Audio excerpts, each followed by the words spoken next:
Our next presenter this evening is Mary Wilterdink, who is presenting on the text Merchant of Venice. The title of her talk is Reimagining Shakespeare's Problem Play, How to Teach the Merchant of Venice in Secondary Literature Classrooms. Mary.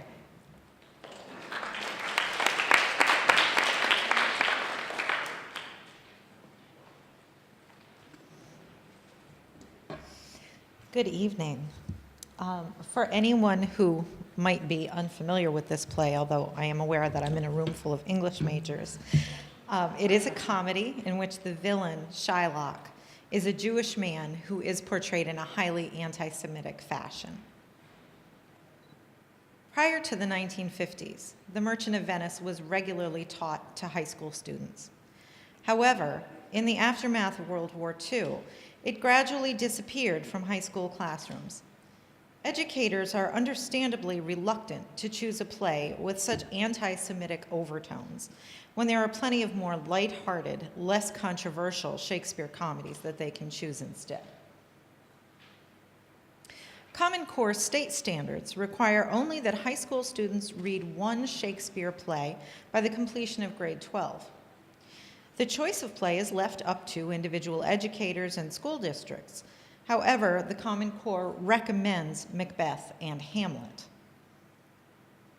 Why then should anyone teach The Merchant of Venice today?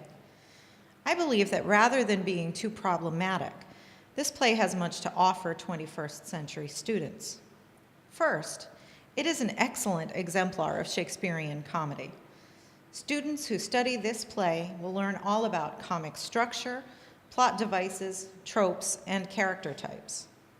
Second, the racism and prejudice that dominate the play are issues that are just as relevant today as they were in Shakespeare's time.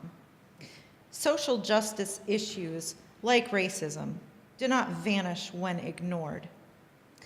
Rather, they should be confronted in a sensitive and thoughtful manner. Modern students live in an era of heightened racism and its corollary, heightened sensitivity. Therefore, a study of this play would provide students with valuable lessons not only in comedy, but also in sensitivity, tolerance, and inclusivity. However, many modern critics believe that the play is simply too hurtful and too offensive to be taught at all in a post-Holocaust society, and that it should be laid to rest. Their reasons are very valid. The play is undeniably anti-Semitic. It contains both racist language and abundant negative stereotypes. For example, Shylock, the Jewish villain, is portrayed as greedy, scheming, anti-Christian, heartless, and even murderous. This led me to ask the question, why weren't Shakespeare's audiences offended by this play? Why did they find it funny? And the answer, in part, can be found here. This is how Shylock would have been portrayed on stage in Elizabethan times. Since Jews were expelled from England in the Middle Ages, most English people of Shakespeare's day had never seen or met a Jewish person. Just as we feel free to laugh at the foibles of celebrities whom we will never meet, so too Elizabethans laughed at Jews with impunity. Jews were typically portrayed on stage, as you see here, with bright red hair and huge hooked noses, giving them an appearance not unlike modern-day clowns. Shakespeare's audience would have roared with laughter when such a character appeared on stage. Shylock was the villain of the play, yes, but he was also a figure of fun. By the 18th century, Shylock was transformed from a clown into a nightmare.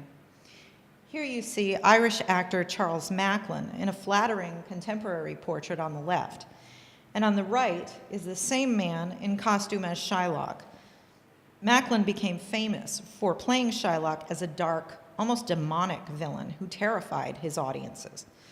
With such a history, it's little wonder that modern critics take exception to The Merchant of Venice.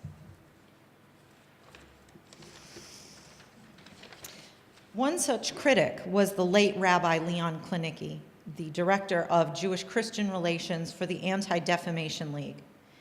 He attended a performance of The Merchant of Venice at the Hartford Stage in 1994 and took part in a panel discussion afterwards. He notably confronted the director, Mark Lamos, asking, "Why was this chosen, this play, and not another one? One who puts on this play after Auschwitz collaborates with Shakespeare in the repetition of a horrible teaching of contempt." Other audience members and members of the local Jewish community agreed with him.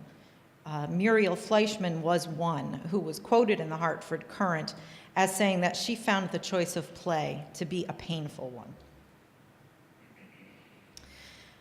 However, in my research, I wanted to discover if there could be another way of looking at this play, which has beautiful language and moving characters, that would give it some redeeming value to modern students. I discovered that in the 19th century, British actor Sir Henry Irving reinvented the role of Shylock, portraying him with sensitivity and humanity. For the first time, Shylock was seen as vengeful not because he is inherently evil, but because he has been greatly wronged. Subsequent portrayals have followed this pattern, leaving behind the one-dimensional clown or villain to reveal a Shylock who is complex and utterly human.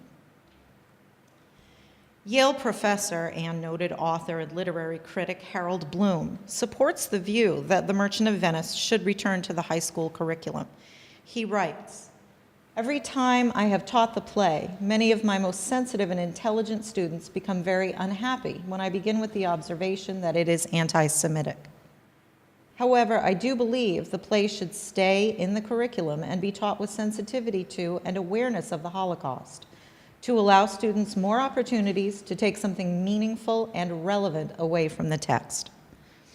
I believe Bloom's words hold the key to The Merchant of Venice. It is meaningful, it is relevant, and it can increase sensitivity and awareness in students. In other words, The Merchant of Venice can serve as an antidote to prejudice. Therefore, I have created a pedagogical approach to The Merchant of Venice which is centered in respect. To be successful, I would follow the four guiding principles you see on the screen. First, I would front-load historical information about the history of Jewish persecution in Western society. Second, I would recognize and acknowledge racial stereotypes, both in The Merchant of Venice and in our everyday lives. Third, I would teach the play alongside a Holocaust memoir to allow students to make connections between the distant and more recent past. And fourth, allow students to express their feelings and responses to the play while always engaging in respectful classroom discussion. Now, based on this approach, I have a sample lesson plan on the issue of stereotyping. High school students are unlikely to be familiar with the origins of the many common Jewish stereotypes which have to do with money. To prepare them to read and understand the text, I would have students work in small groups. Each group would research one aspect of medieval law pertaining to Jews, such as their exclusion from craft guilds, the ban on Jews owning property, and the Christian prohibition against money lending, which led to many Jews working as bankers, one of the only occupations open to them. Students would then share the findings of their research with the class. By exploring and learning about the origins of common racial stereotypes, the students would be prepared for the stereotypes that they would encounter when reading the play. This activity will also teach them to question the validity of stereotypes that they encounter in their own daily lives.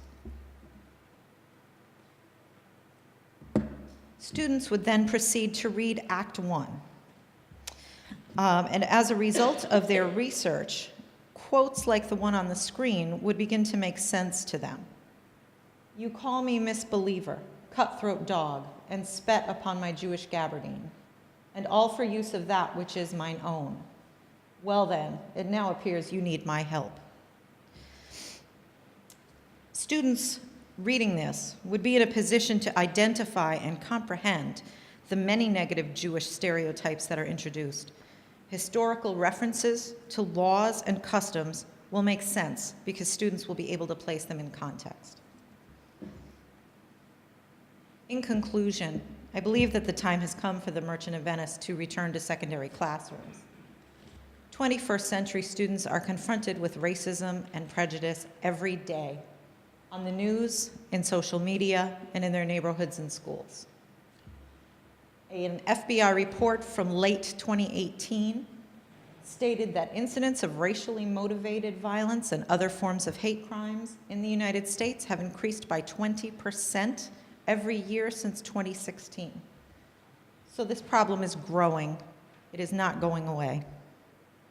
As educators, we owe it to our students to confront these issues. Racism and prejudice do not disappear because we ignore them. Rather, they flourish. As teachers, we should model appropriate responses to these societal problems and teach our students to be thoughtful, responsible citizens. Thank you.